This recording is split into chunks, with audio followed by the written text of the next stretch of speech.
네, 여러분 반갑습니다. TV기자 카인모빌리티의 TV기자입니다. 이번 시간에는 중국 프리미엄 전기차 브랜드인 니오가 두 종의 신차를 선보였다는 소식 전해드리겠습니다. 니오는 우리나라에선 잘 모르는 분들도 있으실 텐데요. 스타트업으로는 드물게 미국 증시에 상장한 데다 중국의 테슬라로 불리면서 등장부터 돌풍을 몰고 왔던 브랜드입니다. 특히 이번에 공개한 모델은 6인승 중대형 SUV와 쿠페형 SUV와 같은 인기 차종이다 보니까 등장부터 글로벌 경쟁사의 관심을 한몸에 받는 모습입니다. 니오가 이번에 공개한 플래그십 모델 신형 ES8과 EC7은 어떤 차인지 그리고 향후 전망까지 짚어보겠습니다.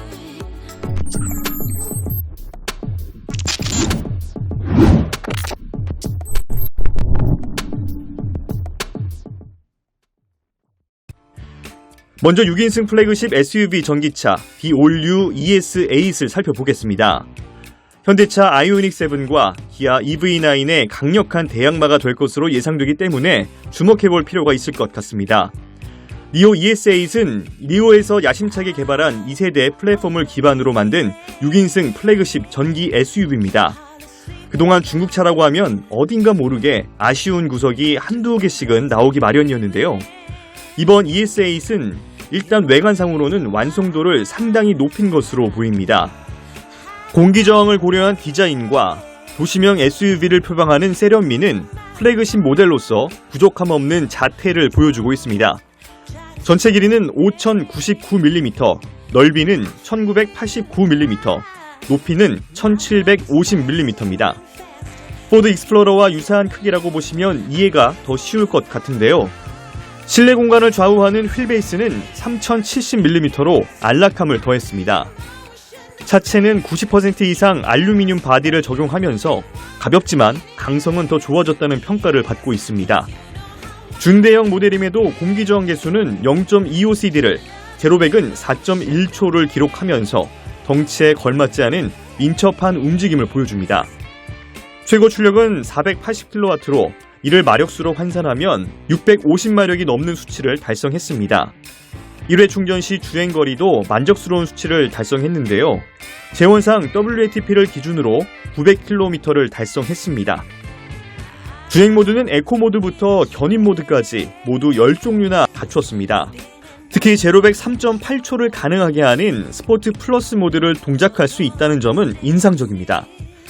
듀얼 에어 서스펜션과 댐핑 조절 기능을 탑재한 점도 플래그십 모델의 기본기를 잘 다진 차라는 점을 느낄 수 있게 하는 요소입니다. 실내도 수준급입니다. 운전석에 16.3인치 헤드업 디스플레이가 가장 먼저 눈에 들어오는데요. 디스플레이보다 3배나 확대된 화면이 전방에 펼쳐지면서 운전에 도움을 줍니다. 12.8인치 인포테인먼트 디스플레이도 시인성과 통합 운용성을 높였습니다. 2열은 독립 시트로 구성되어 있는데요. 특히 무중력 시트가 적용되면서 동승자의 편안한 이동을 보장하고 있습니다. 배터리를 충전하는 대신 교체하는 시스템을 적용한 점도 독특합니다.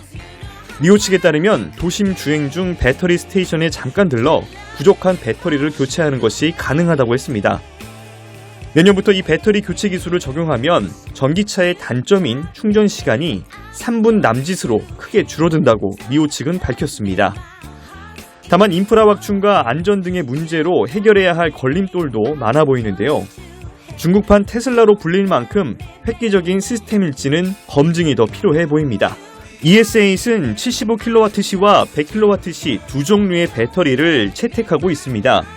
차값은 75kWh 모델의 경우 75,000달러, 우리 돈으로는 9,500만원 선이고요. 100kWh의 경우에는 84,000달러, 환화로는 약 1억 600만원부터 시작할 전망입니다. 신형 ES8은 아직 국내 판매 계획은 없고 내년 6월 중국 시장부터 판매가 이루어질 예정입니다.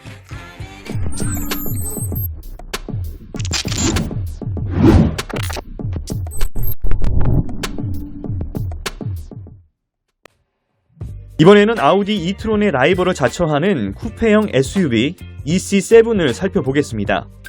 EC7은 니오의 2세대 전기차 플랫폼을 탑재한 중형 SUV입니다. 니오에서 지금까지 출시한 모델 중 가장 빠른 것으로 알려져 있는데요. 구체적인 재원을 살펴보면 전장은 4,968mm, 전폭은 1974mm, 높이는 1714mm, 휠베이스는 2960mm를 나타냅니다. 포르쉐 카이엔 쿠페와 비슷한 사이즈다라고 이해하시면 될 것 같습니다. 성능도 이에 못지않은 스펙을 자랑하고 있는데요. 1회 충전 시 주행거리는 970km에 제로백은 3.8초고요. 공기저항 계수는 0.23cd를 달성했습니다. 이를 위해 니오는 자사 브랜드 가운데 최초로 가변형 리어 윙을 적용하기도 했습니다. 포르쉐 카이엔과 크기만 비슷한 것이 아니라 실루엣도 많이 닮았다는 생각이 듭니다. 실내는 1열 의자를 최대한 높일 수 있는 무중력 시트가 적용됐고요. 1.94제곱미터의 큼지막한 파노라마 선루프가 탑재된 점도 특징입니다. 가격은 75kWh 배터리가 7만 달러, 한화로는 8,800만원 선이고요. 100kWh가 78,500달러, 우리 돈으로는 9,900만원 수준입니다. 앞서 말씀드렸던 아우디 이트론과 비교하면 비슷한 가격대지만 이트론의 주행거리가 300km도 안 된다는 점에서 니오에게 판정승이 내려질 수 있을 것 같습니다. EC7은 내년 5월부터 판매가 이루어질 예정인데요. 이 모델 역시 국내 판매 여부는 정해진 바가 없습니다. 니오 주가에도 관심이 있으신 분들을 위해서 최근 니오 소식 하나 더 전해드리겠습니다. 니오는 12월 완전 생산 목표 달성에 실패한 뒤에 현재 진행 중인 공급망 문제 외에 납품 및 생산의 어려움을 이유로 4분기 납품 전망을 낮춰잡았습니다. 니오는 2021년 ES6와 ES8과 같은 모델을 중심으로 9만 대 이상 판매고를 올렸습니다. 하지만 코로나 사태로 인한 중국의 지속적인 셧다운에 더해서 샤오펑과 리오터와 같은 브랜드와 경쟁이 치열해지면서 니오의 기세가 다소 꺾인 것도 사실입니다. 그러면서 12월에 접어들어 4분기 실적 전망치를 낮춰 잡은 건데요. 니오는 현재 4분기 예상 판매량이었던 4만 8천 대를 만 대가량 줄여서 3만 8천 대로 판매 목표를 수정했습니다. 다만 중국 시장 외에도 독일과 네덜란드, 덴마크, 스웨덴 등 유럽 지역에서 행보를 넓혀가는 점은 고무적이란 평가입니다. 그동안 적수로는 생각하지 않았던 중국 전기차 브랜드의 약진이 눈에 띄면서 현대차와 기아를 비롯한 경쟁사의 글로벌 시장 판매 전략 역시 크리크 수정이 필요해 보입니다. 전기차와 관련한 다양한 소식을 받아보길 원하시는 분들은 좋아요와 구독, 알림 설정을 해주시면 보다 빠르게 받아보실 수 있습니다. 지금까지 TV기자의 이비 분석이었습니다. 감사합니다.